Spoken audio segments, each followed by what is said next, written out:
Boa noite.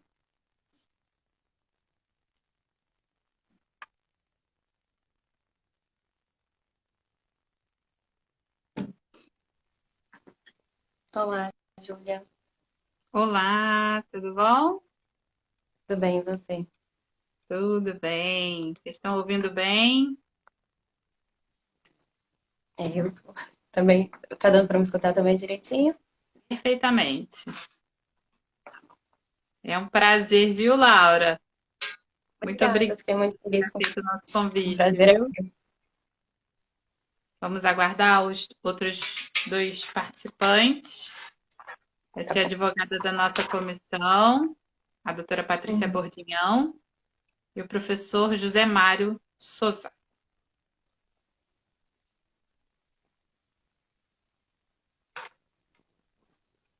A Paty está vendo.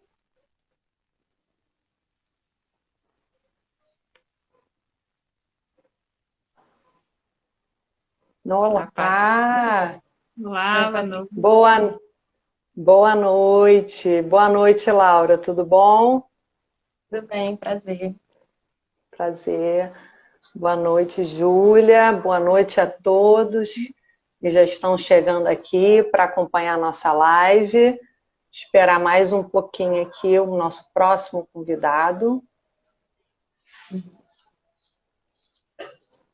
Tentando chamar aqui, só um minutinho.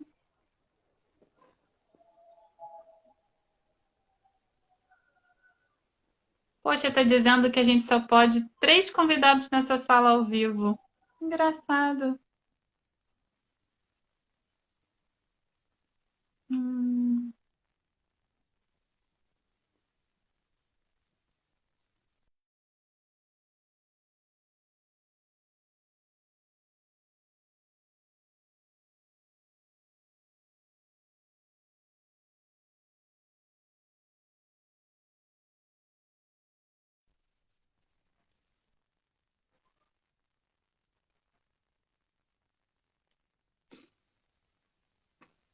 Não sei se tinha caído minha internet. É, a Tava- minha também. Ah, tá. Oi, pessoal. Dando oi para os amigos aí também. Tem muita gente já. Boa noite, José Mário. Boa noite, boa noite. Boa noite, doutora Laura, Tudo bem? doutora Júlia. Só podem 3 aí? Pois é, acabei de me dar conta disso. Antigamente podiam 4. E agora, Ah, deixa eu ver. Eu não tô vendo a Laura, só tô vendo o senhor José Mário. Peraí. quem que está Como vocês. compartilhando comigo aqui? É a doutora Laura ou a doutora Patrícia? É a Laura. A Laura, Patrícia disse que caiu. eu estou vendo ela aqui. Ah, tá. Isso que eu ia falar. Eu tô vendo normal também. Tá tudo normal para mim. Você É, está me vendo, não? Tô vendo. eu só vejo o Prazer, José Mário. prazer, Laura, boa noite. Prazer. Júlia, você está me vendo? Tô vendo. Eu vou fazer assim, ó. Eu vou falar com a doutora Patrícia. Como é que a gente vai fazer aqui?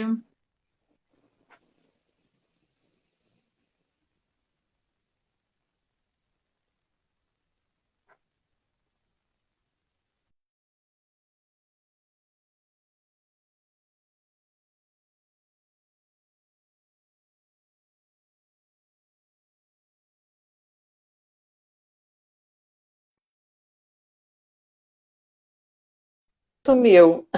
Ah, Ah, tá. apareceu. Ah, Aí, agora foi. já estamos aí. Ah, Agora agora todo mundo sim, tá vendo viu? 4 pessoas. Sim, sim. Ai, gente. Ok. Boa noite a todos. Boa noite. Sejam muito bem-vindos a mais uma live do canal da Comissão da Mulher da Aba do Rio de Janeiro.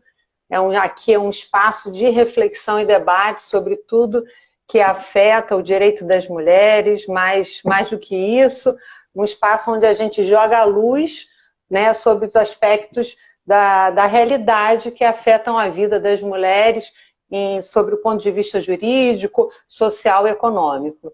Meu nome é Patrícia Bordião, eu sou secretária-geral da Comissão da Mulher da ABA do Rio de Janeiro e convido todos vocês a acompanharem nossas redes, tanto aqui no Instagram, o nosso canal no YouTube e o nosso podcast, Não é por Rosas, porque se vocês perderem essa live maravilhosa que vai acontecer hoje, vocês depois podem ouvir na academia, podem ouvir no carro, tudo que a gente for conversar aqui hoje. Então, não tem desculpa para não seguir a gente.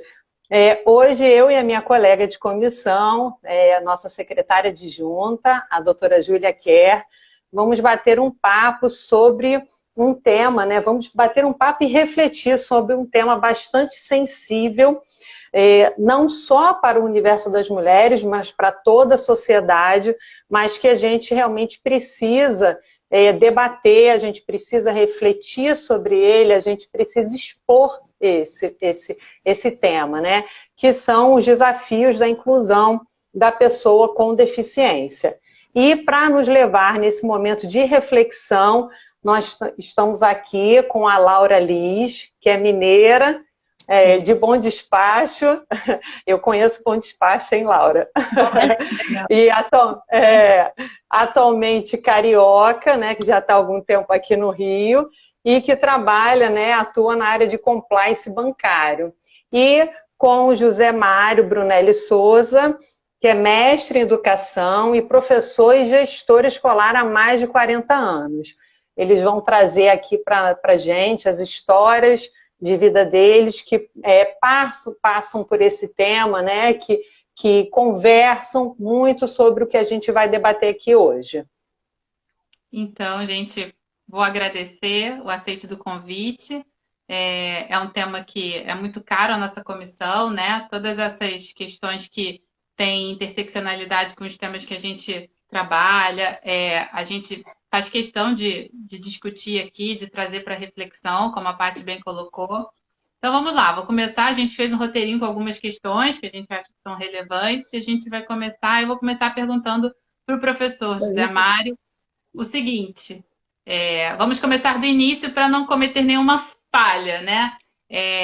As pessoas não ficam, às vezes, muito confortáveis de saber como se referir às pessoas com deficiência, né? Durante muito tempo, algumas expressões, algumas maneiras de nomear foram usadas e isso está sempre sendo revisto, né? No sentido de conferir humanidade àquela pessoa, né? Antes de qualquer característica. Então, assim, queria saber com o professor Zé Mário, assim, qual é a maneira mais adequada da gente se referir a essas pessoas, enfim, a própria deficiência em si. Tem alguma regra? A gente tem que ter algum cuidado? Tem que evitar algumas expressões? Como é que você pode ajudar a gente nisso? Bom, gente, boa noite a todos. Muito obrigado pelo convite. Na realidade, doutora Júlia, a gente tem sempre que tomar o cuidado de estarmos lidando ali com seres humanos, né?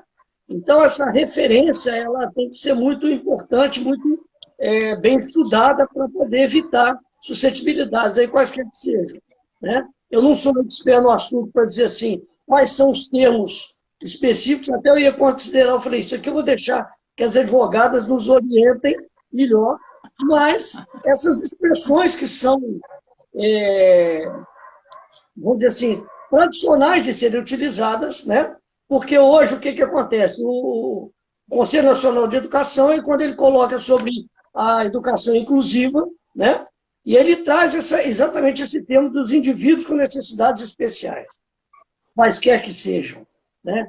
E aí, evidentemente, vamos deixar para que a gente possa fazer a discussão quais são essas necessidades, que necessidades são essas, né?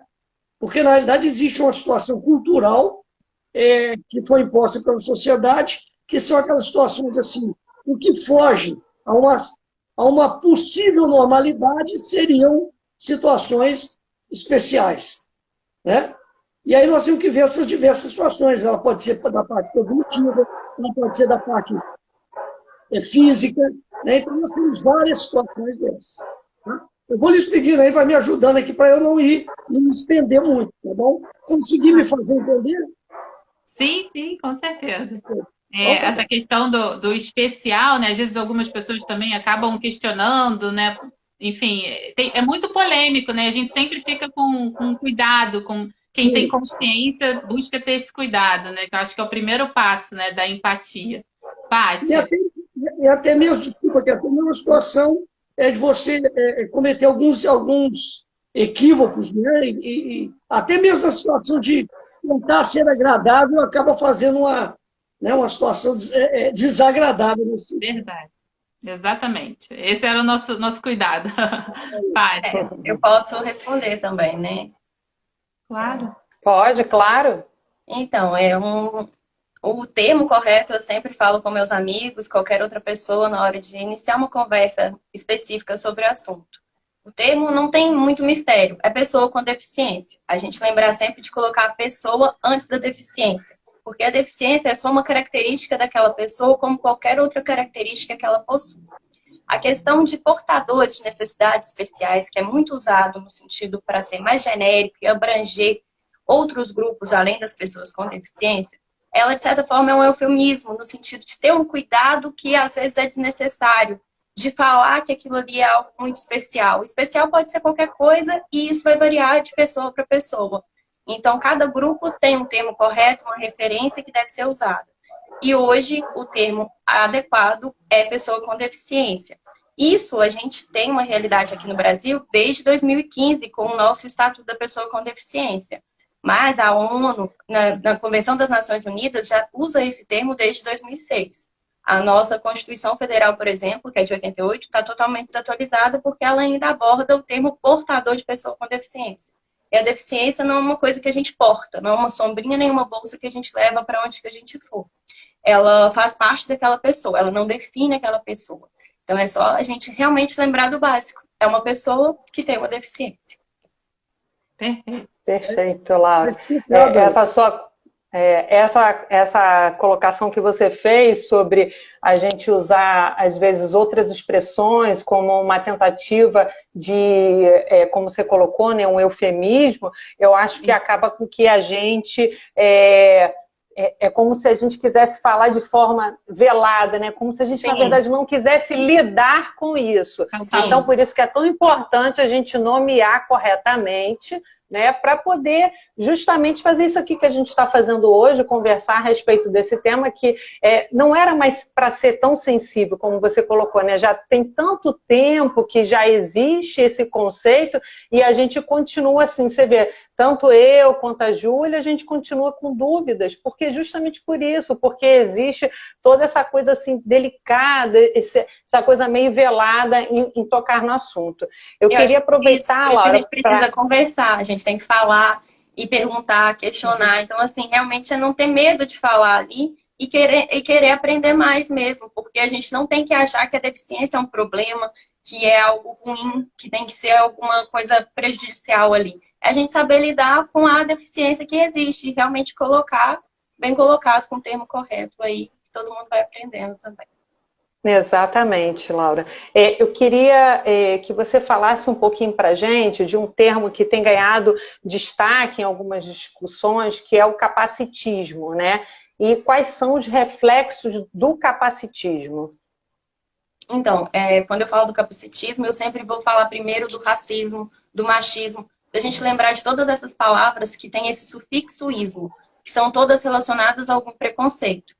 E esse preconceito normalmente está aí em relação a um grupo minoritário inferiorizado já na nossa sociedade. Então, assim como o racismo está com preconceito com preconceito com os negros e o machismo está com preconceito em relação às mulheres, o capacitismo está com preconceito em relação às pessoas com deficiência, em que duvida da capacidade dessas pessoas com deficiência. Então, esse é o capacitismo e a gente vê o reflexo dele na sociedade de, a todo momento, uma pessoa com deficiência ter que ficar provando que ela é capaz como qualquer outra, entendeu? Acho que é um trabalho dobrado de mostrar que eu posso fazer o que você faz, talvez de um outro jeito, talvez com outro recurso, com um instrumento que vai me dar mais mobilidade, que vai me dar a acessibilidade que eu preciso.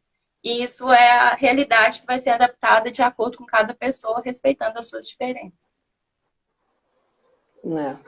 E aí, mais uma vez, né, você vê mais uma palavra para falar o que pode ser dito de forma bem objetiva, que é a pessoa com deficiência. E aí se encontra mais uma palavra que, na verdade, essa aí não é nem um eufemismo, essa já é uma palavra que traz uma carga preconceituosa, né, de limitação daquela pessoa.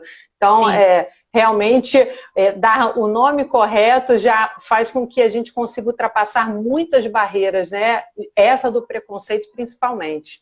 Sim. E quando você já perguntou termos para a gente evitar, né? Quando a gente fala isso, de falar que é um incapaz, que é um coitadinho, que é um aleijado, que é excepcional. Então, assim, a gente realmente tratar aquele termo certo para evitar esse preconceito e, ao mesmo tempo, estar praticando o capacitismo em relação a essa pessoa.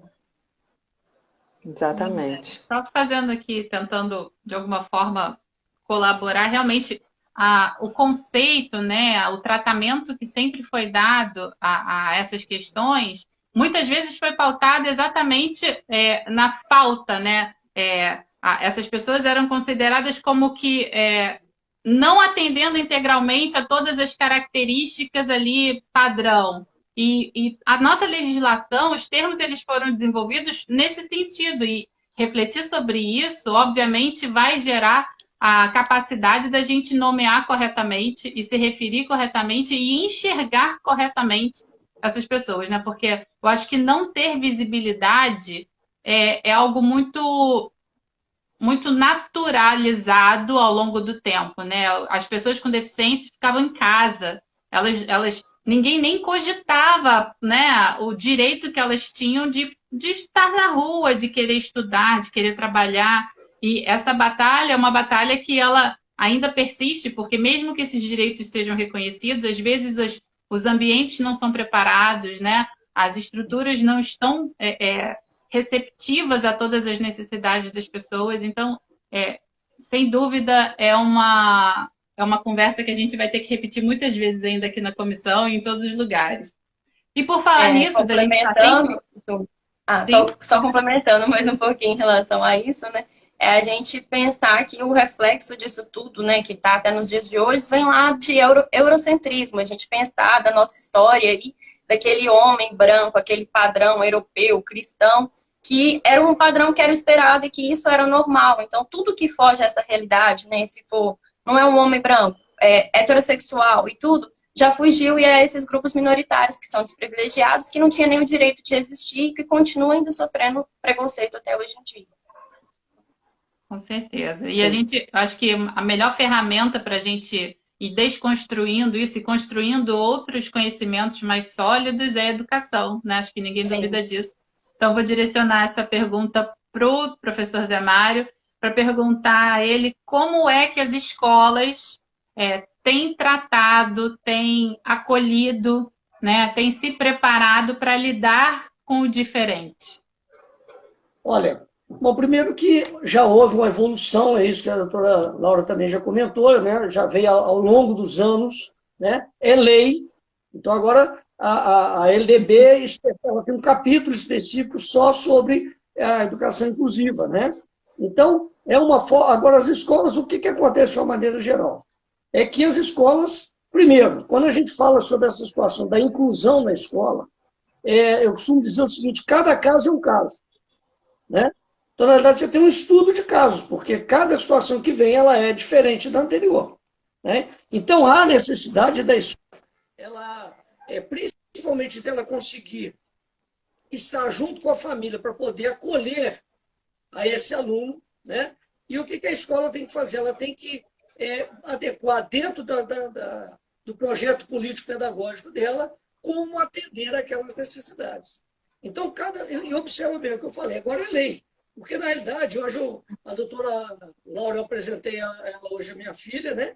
E ela está com 33 anos, então há 33 anos, quando nós fomos procurar uma escola, vamos dizer assim, né? Há 30 e poucos anos, era diferente do que está agora.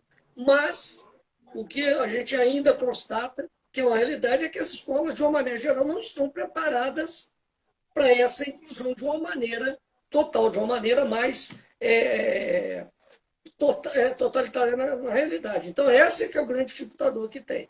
E eu diria até mais o seguinte, os próprios professores, né? Nós, professores, eu sou engenheiro e sou professor.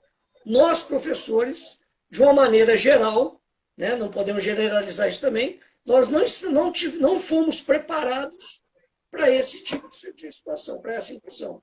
Né? Tanto é que agora, como a doutora Laura estava explicando aí os termos novos, né?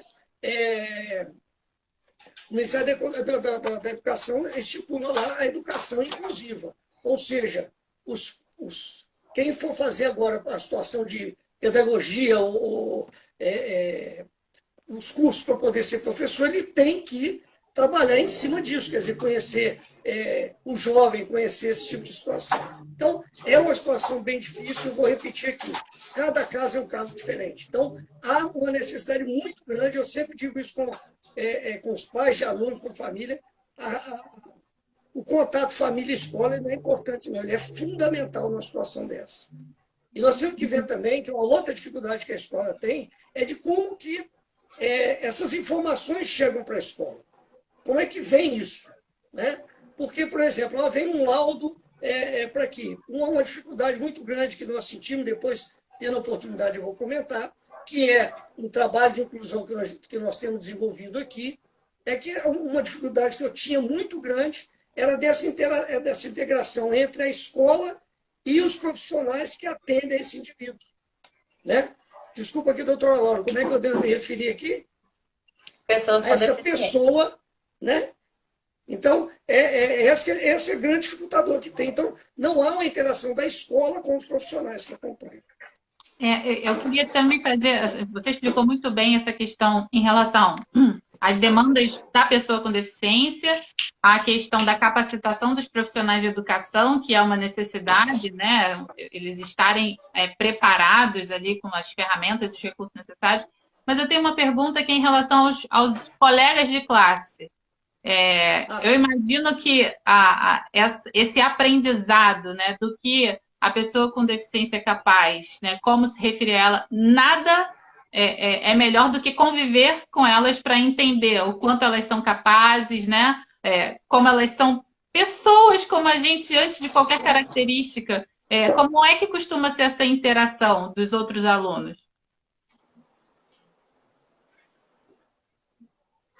E acho que ele... Tá bom. Olha, na realidade é o seguinte. Primeiro que esse trabalho junto com os outros alunos, há uma aprendizagem para todos. Né? Os alunos, quando trabalham com os outros alunos que têm necessidade, eles... Vocês estão me ouvindo? Está tudo ok? Sim. Sim, sim. Eles, todos os alunos aprendem. Agora, a escola precisa também de fazer um trabalho desse junto com as turmas. E, olha, a experiência mostra o seguinte, os próprios alunos, entre eles, interagem, eles ajudam a essa interação. Há um trabalho necessário para ser feito. Então, essa experiência que eu estou dizendo que nós temos aqui em Juiz de Fora, é que na nossa escola, lá, por exemplo, nós, né, enquanto nós trabalhamos nisso, nós fazemos sempre um trabalho de integração junto com os alunos, junto com todos, com os próprios professores. Então, não sei se eu me fiz entender, essa que é a ideia. Ok? Sim. E qual a opinião de vocês sobre a existência de unidades específicas para pessoas com deficiência? A gente até está vendo uma movimentação agora nesse sentido, né? Vocês acham que uma atenção mais focada se sobrepõe ao desenvolvimento decorrente de um ambiente diversificado? Laura, se quiser, pode começar. De forma alguma. Uma sociedade que é tão diversificada, se a gente sobrepor uma escola exclusivamente para pessoas com deficiência, ela não vai estar refletindo a necessidade de uma sociedade diversificada. Então, assim, isso é um retrocesso que a gente está lidando aí, que ainda está tramitando, né, para ser aprovado. E, infelizmente, tem muitas famílias, muitos pais que privam até essas pessoas com deficiência realmente de fazer parte da sociedade. Pelo medo, pelo preconceito, pelo desconhecimento, pela falta de acessibilidade, por diversas barreiras existentes que a gente vê aí, sejam intelectuais, sejam físicas.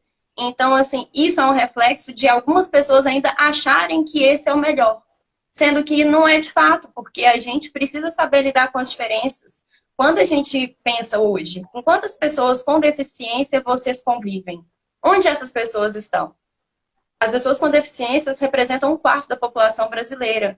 Elas estão aí, só que muitas ainda continuam reclusas assim, dentro das suas casas. Elas não estão ocupando empregos, elas não estão nas escolas. E não, às vezes, por essa escola também não ter a acessibilidade ou a ferramenta necessária, mas porque não tem o transporte, porque não tem quem vai acompanhar, e por inúmeros outros de obstáculos que existem. Então, a gente tem que entender que tudo isso precisa se adequar. E principalmente a escola, porque a escola é a nossa segunda família. Então, assim, a gente tem o primeiro contato com aquele nosso núcleo familiar e depois a gente vai ter a vivência escolar para se formar profissionalmente e como pessoa também. E aí já vem um outro tópico, aproveitando aí, para a gente pensar na questão de violência, que a violência em relação às pessoas com deficiência, elas acontecem principalmente dentro de casa. Então, se essa pessoa também não tem oportunidade de ir para uma escola, como que ela pode ser ajudada? Como que ela pode ser socorrida? E isso é uma realidade. Então, assim, vários aspectos que a gente tem que entender e o quanto é necessário a escola na vida de qualquer pessoa e principalmente com todas as diferenças existentes para a gente um dia ter essa representatividade na nossa sociedade também. Concordo plenamente. E eu vou comentar com vocês aqui o seguinte.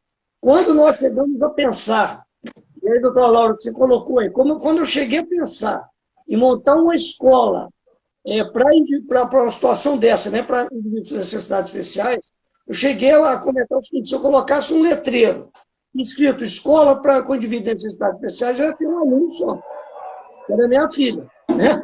Então, primeiro, você tem que ver que a própria família, às vezes, ela exclui isso também. Essa é outra situação. Quando eu comentei anteriormente aqui, como que chega às escolas as informações, às vezes a própria família não traz aquilo com toda a clareza que nós precisamos, né?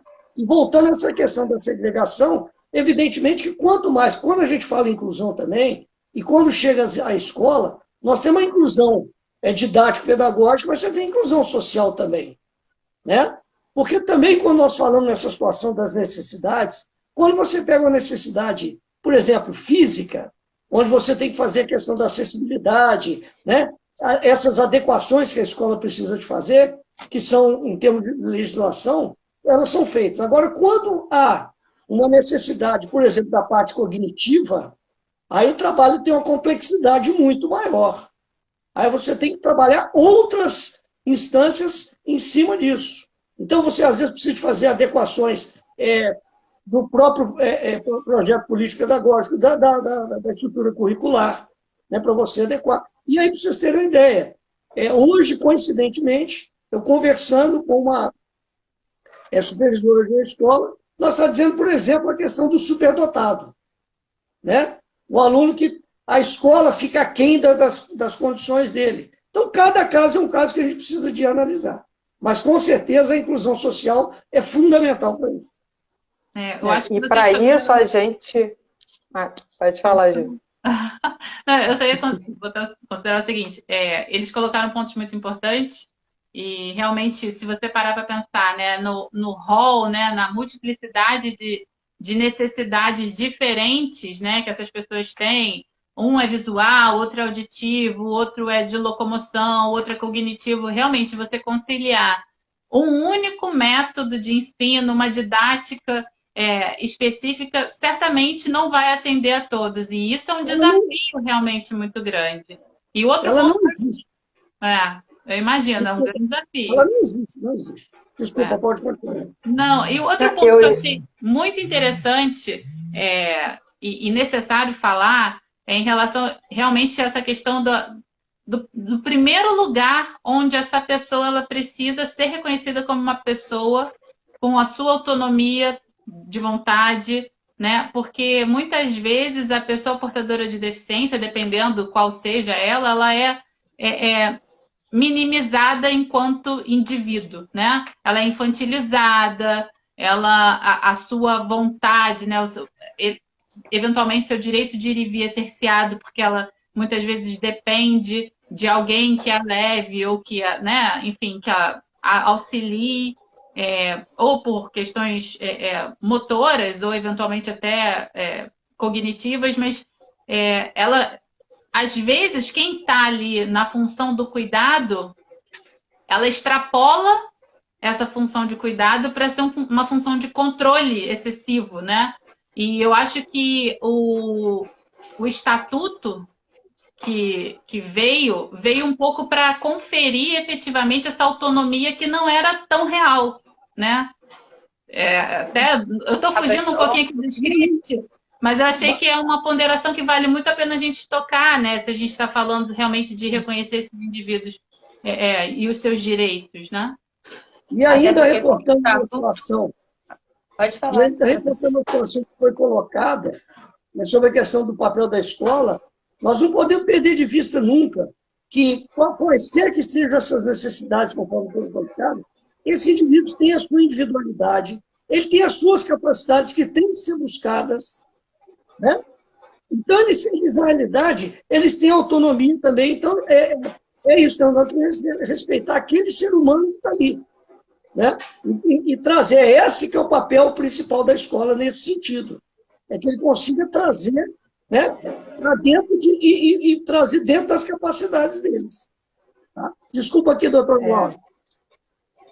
Não, eu só ia fazer um adendo que a gente está trazendo aqui a responsabilidade da escola, né, a importância da escola, que realmente é fundamental, mas eu vejo que a gente precisa ampliar mais esse olhar, pensando que a gente precisa realmente de políticas públicas que abracem toda essa informação, que leve essa informação à população.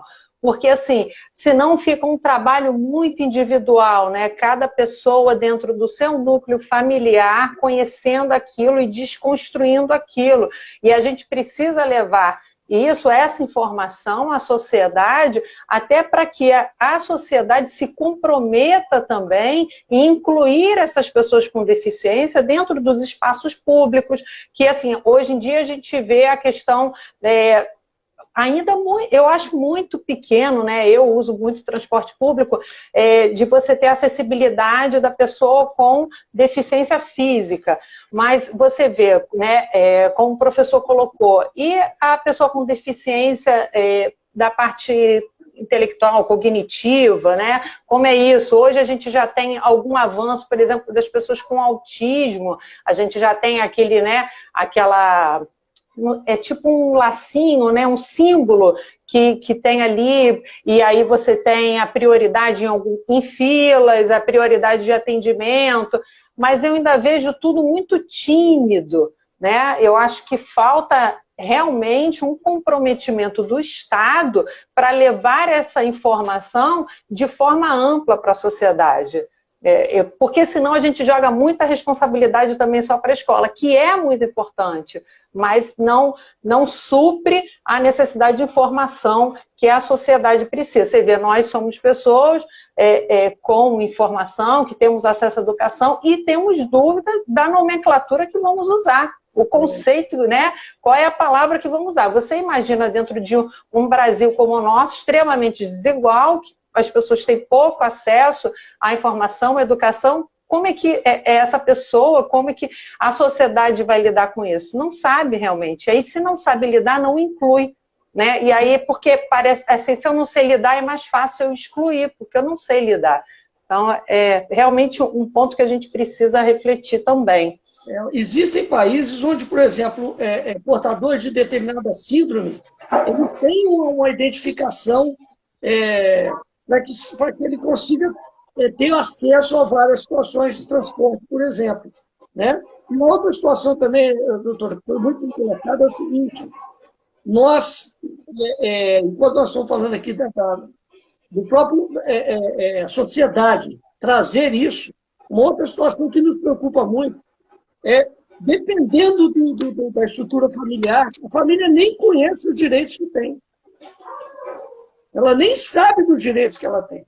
E outra coisa também que acontece, em função disso, ela acaba não permitindo com que aquela pessoa tenha a escolaridade que ela poderia ter, o avanço que ela poderia ter, né? O desenvolvimento que ela poderia ter, tendo aquele atendimento ali, né? Exatamente. Ju, Laura, acho que é. A Laura tá aí? Eu não tô vendo a Eu Laura. tô. Ah, não Ó, tá me vendo? só tá aparecendo para mim o Zé Mário e a Paty, é, desculpa. a sua internet deve tá ruim, Ju. É, Mas ela tá então, aí. Ah, Pode tá, mas você tá tentar. me vendo? Ah, tá. Eu eu tô queria. vendo, Bom, Eu não tô te eu vendo, tô mas tô te vendo. ouvindo. não, então tá bom. Tô te ouvindo. Eu queria ouvir essa opinião a respeito disso que a gente colocou e incluir um tópico que seria a importância da representatividade, né?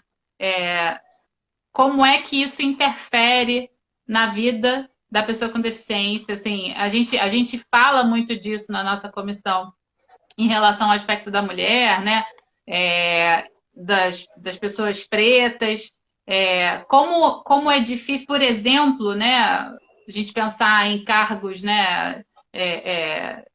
Em empresas, né? A gente olha lá para o CEO, geralmente é um homem branco, né? Então, a gente sente isso. Eu imagino que vocês também sintam isso. E como é que isso interfere em relação à autoestima e à vontade, né? Enfim, os objetivos que vocês têm. Esse é Antes de papo entrar aí, nessa parte, antes de entrar mais nessa parte, Júlia, eu vou só tentar pegar um pouquinho do que foi falado aí, da questão das políticas públicas, da necessidade de não só a escola, mas a nossa sociedade estar mais preparada para lidar com as pessoas com deficiência e com as minorias de forma geral, a gente entender também que a gente tem três tipos de poderes, né? Legislativo, executivo e judiciário. E eu acho que a gente já tem uma gama bem extensa de leis. O que a gente precisa realmente é de fiscalização suficiente para essas leis serem cumpridas, da atuação do executivo nessa frente mais das políticas públicas, de programas, de assistência, de entender que o assistencialismo não é uma coisa para um coitadismo, não é algo que está ali, suprir uma lacuna que é necessária, entendeu? Que realmente por esses grupos já serem inferiorizados. Quando a gente fala também dessa adaptação, de adequar e acessibilidade, a gente sempre trata isso como uma exceção. E a gente precisa mudar a chave disso. Isso não tem que ser exceção. A gente não tem que ter uma escada somente. Pode ter a escada, é necessário ter a escada em caso de incêndios ou qualquer outra saída de emergência. É necessário, mas a gente tem que ter elevador, a gente tem que ter acessibilidade em qualquer lugar. Isso estou falando de um meio físico. Mas uma empresa, sim, tem que ter equipamento suficiente para lidar com uma deficiência visual, com uma deficiência auditiva. A gente saber que o contraste faz parte, que tudo ali precisa ser para todos. Então, eu acho que a gente precisa tirar isso da esfera de tratar aquilo muito pontual. Que quando a gente trata uma sociedade que é para todos, a gente vai estar preparado para qualquer pessoa. E aí não vai ter essa inferioridade, não vai ter essa exclusão. E por isso que esse estatuto é um avanço, porque é um estatuto que trata a deficiência como um problema social. A deficiência não está em mim como pessoa por ter a deficiência. Ela está na sociedade que não está preparada para incluir todas as pessoas, independente de ter deficiência ou não. Então, a gente tem que ter isso em mente para lidar com nossos problemas. E é o que vocês falaram, saber conversar, saber agir e fazer a parte. Quando a gente vê uma pessoa que não conseguiu acesso a um lugar por causa de uma dificuldade de locomoção ou por causa da acessibilidade daquele lugar, não é um luxo aquele lugar ter um elevador, não. Aquilo lá é o básico, sabe? Como várias outras vertentes aí necessárias. Então, assim, eu acho que a gente precisa realmente mudar essa chave da sociedade e entender que a sociedade tem que ser para todos e não tem que ficar só se adaptando também. A gente tem que já estar preparado para incluir desde sempre. E assim, vai exigir custo, vai exigir investimento, vai exigir desconstrução. E aí a gente continua nesse desafio aí de ser mulher, porque a gente já é inferiorizada por ser mulher, a mulher que é negra já está inferiorizada por ser negra, a mulher com deficiência já está inferiorizada por ser uma pessoa com deficiência. E o que isso impacta na vida de uma mulher? Primeiro, porque ela nem é vista como uma mulher, ela já é como se fosse uma pessoa assexuada. Então, ela é infantilizada, sim, às vezes a palavra não é dirigida a ela. Se eu tiver com a minha mãe, principalmente na época que eu adquiri a minha deficiência, nenhuma pergunta era direcionada a mim, como se eu não tivesse plena capacidade para responder. Todas eram direcionadas à minha mãe.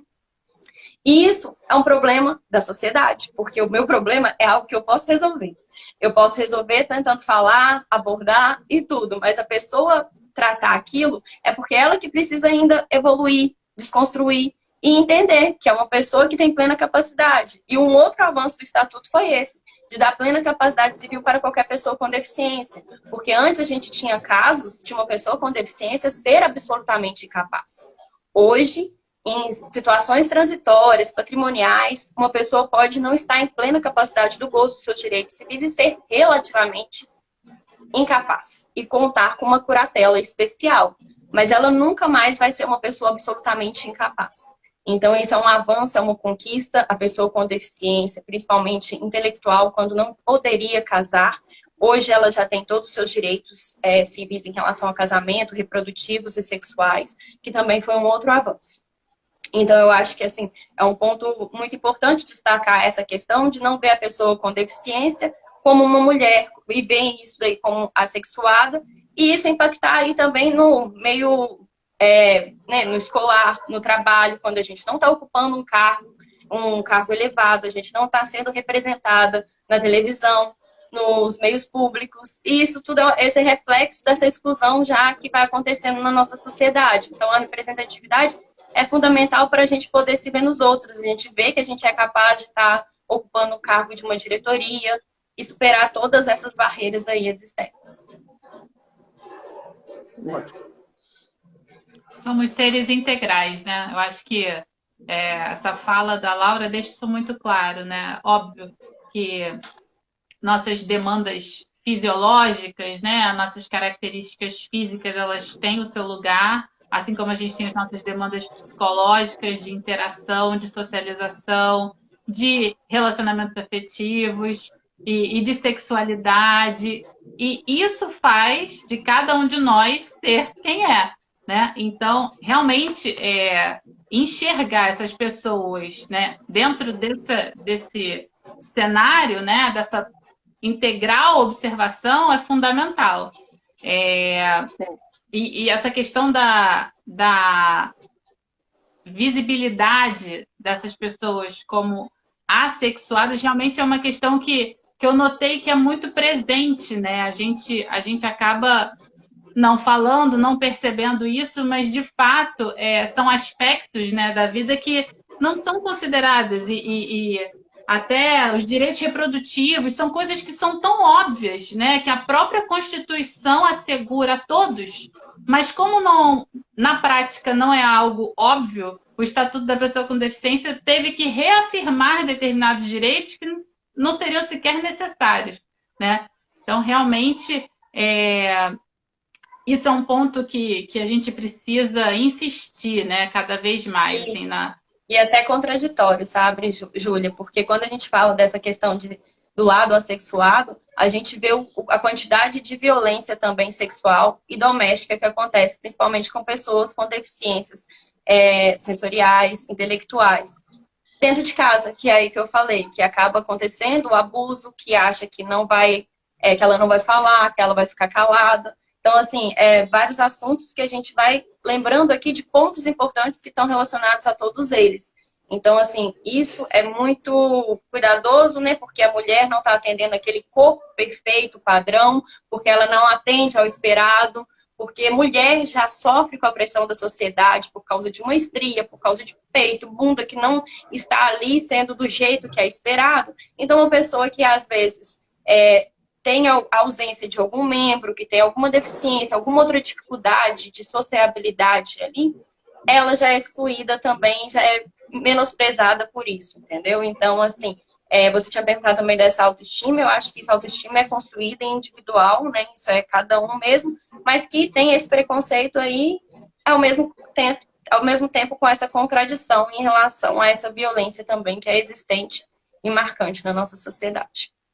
A pressão estética nas mulheres, em geral, ela é muito forte, né? Eu imagino que ganha uma dimensão ainda maior nesse caso. E realmente, vocês têm que... todo mundo tem que estar atento a isso.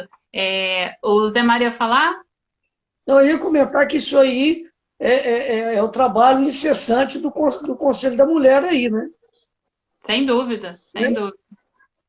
Sem dúvida. A gente aqui procura sempre trazer aqui nas nossas pautas essas questões que permeiam o universo das mulheres, principalmente em relação a essas barreiras que nós precisamos enfrentar diariamente, né, pelo fato de sermos mulheres, e aí a Laura fazendo essas colocações, a gente percebe, né, como é que quanto mais questões, tipo, a gente tem a questão racial, você tem a mulher, aí você tem a mulher negra, aí você tem a mulher com deficiência, e aí o quanto essas barreiras vão aumentando e quanto é importante a gente falar sobre isso para a gente desnaturalizar essa coisa do que não é assim mesmo e a sociedade é assim mesmo e não, deixa para lá, não vamos tocar nisso. Não, a gente precisa falar, a gente precisa desconstruir todas essas limitações que foram sendo impostas às mulheres, né? E você vê a Laura falando disso tudo, eu imagino o quanto que ela já teve de desafios, né, pessoais. Primeiro, você ter que se ver como uma mulher capaz, mesmo tendo uma criação, de repente, diferente disso, que me parece que, né, de repente, a sua educação não foi nesse sentido de achar que você não era capaz, mas aí você teve a sociedade, você teve que enfrentar uma sociedade que não vê você dessa forma.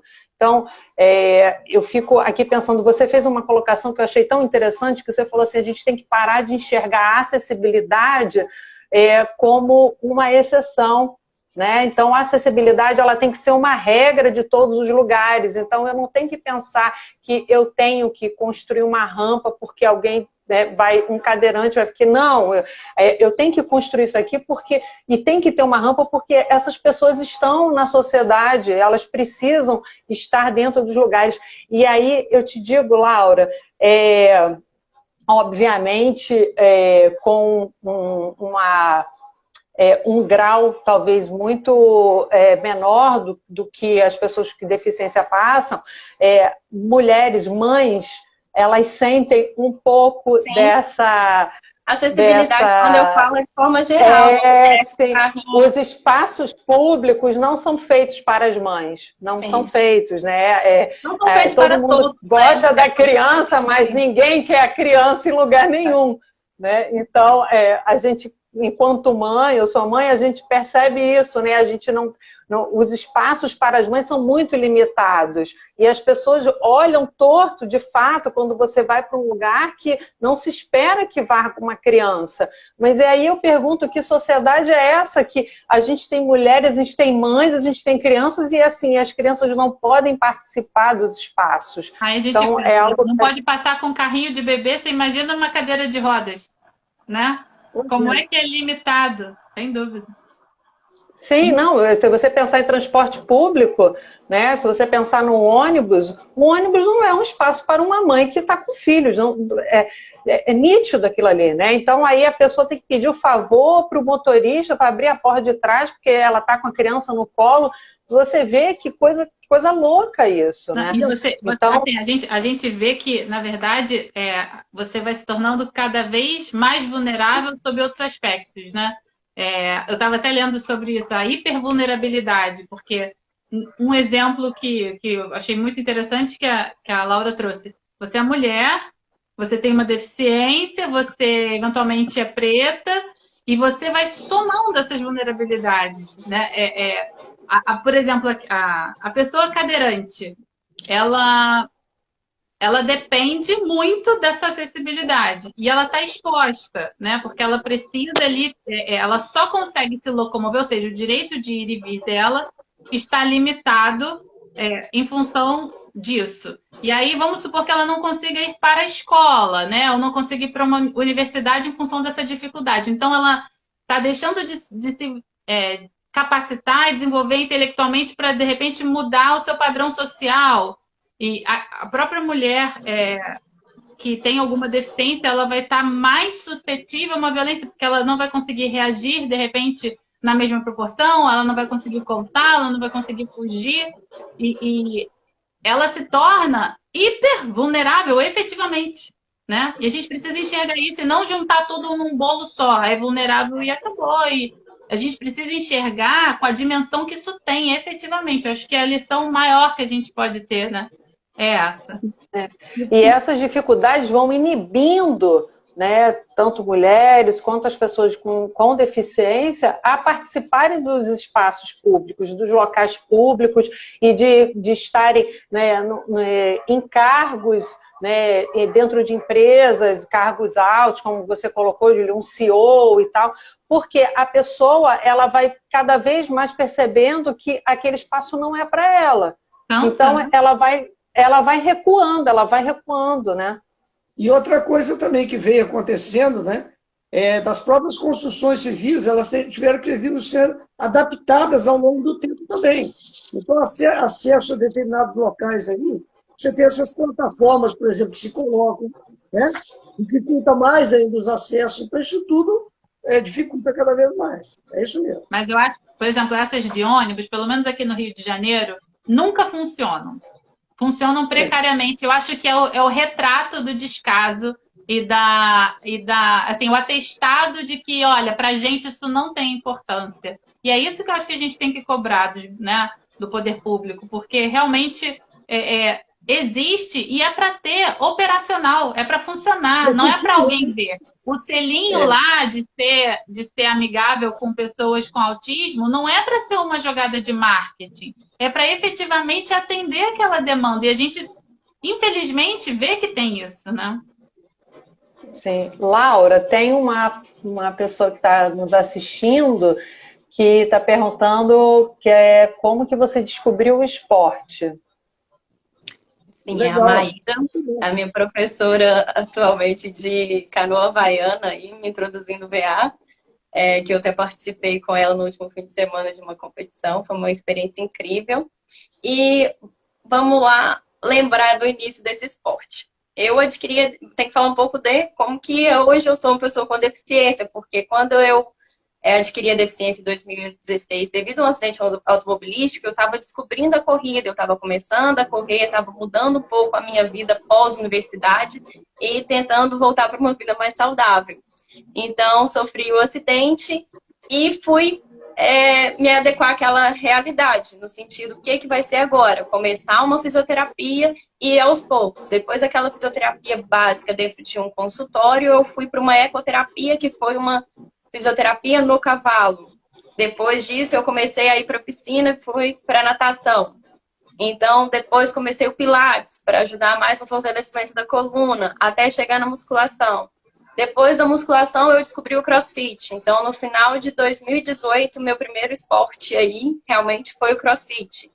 Que eu me apaixonei e vi que eu poderia fazer muito mais ali, sem a prótese, pulando, me locomovendo, do jeito que fosse necessário, entendeu? Então foi um desafio e ao mesmo tempo uma superação muito individual para mim, que eu estava vendo cada vez mais que eu podia mais. Então aquele desafio foi me motivando e eu fui querendo cada vez mais novos desafios, adrenalina e tudo. Então, quando eu cheguei aqui no Rio, continuei fazendo o CrossFit e aí, nesse período de pandemia, encontrei também a yoga online e aí comecei a praticar. E depois, com a reabertura gradual, fui procurar algumas atividades mais ao ar livre. Que aí também descobri a natação em águas abertas. E, por último, que já estou, né, praticando há 6 meses, foi a canoa havaiana. Então, acho que o esporte é assim, a gente vai entrando, vai gostando e vai acontecendo naturalmente. Cada hora um vai puxando o outro. E eu não vejo mais a minha vida sem nenhuma atividade física, sem nenhum esporte, sem nenhum desafio. Eu acho que é algo que vai me motivando mais.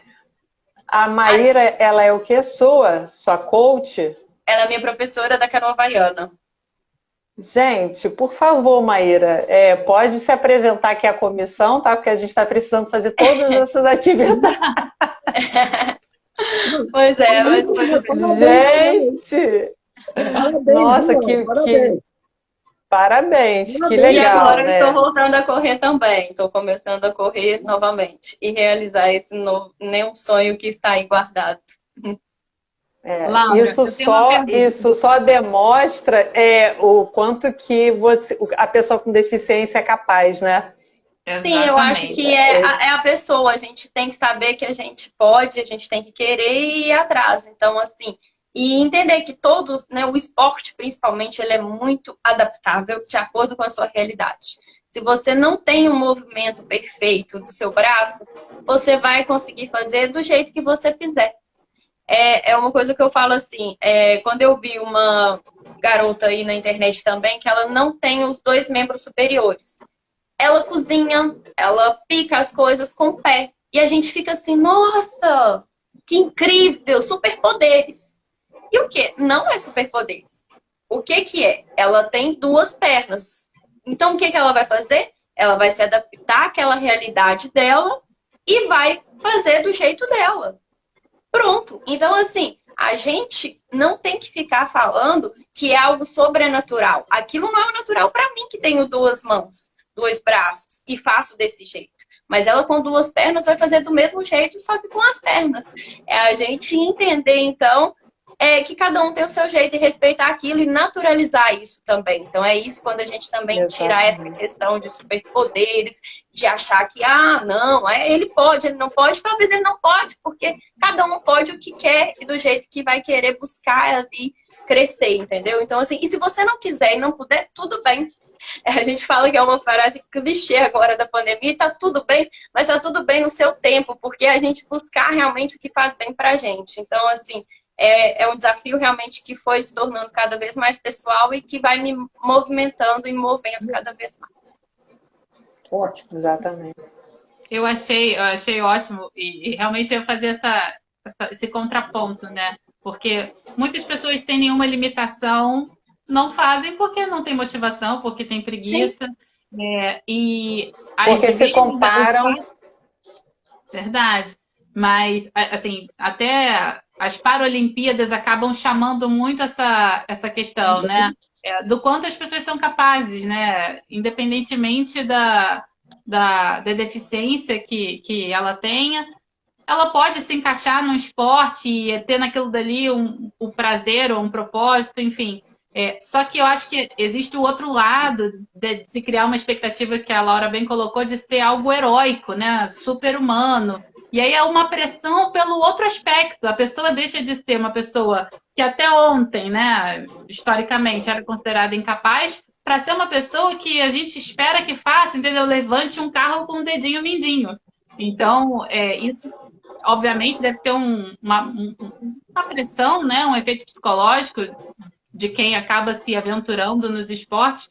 E a questão da saúde mental, né, imagino que seja algo que, assim como para todas as pessoas, ainda mais, né, em pandemia, a gente vê o quanto isso é importante, né?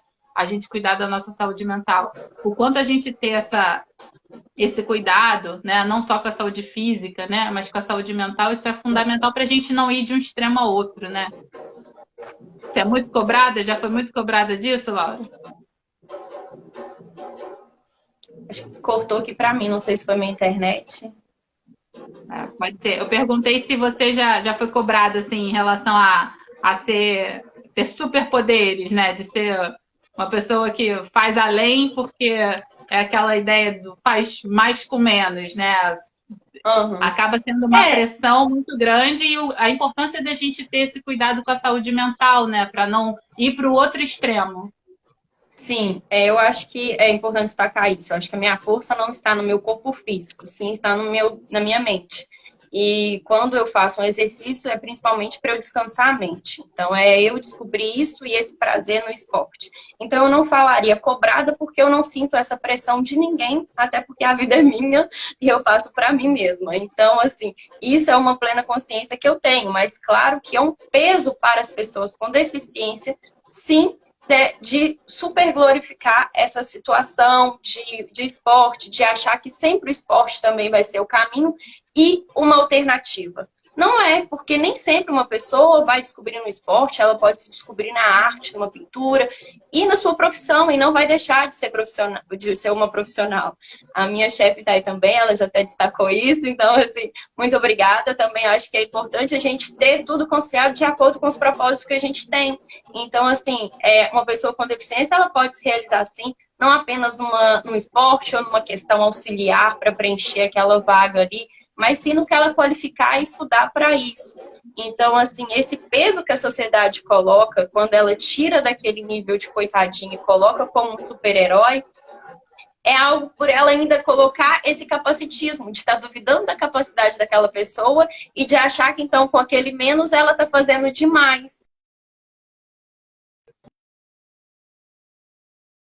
Está ainda presente aí na sociedade e que vai refletindo nessas outras ações aí também, que sejam do esporte, de ver uma Paralimpíadas, de achar que eles são super atletas. Eles são super atletas, sim, porque todos eles treinam bastante, como qualquer outro atleta das Olimpíadas, da Copa do Mundo.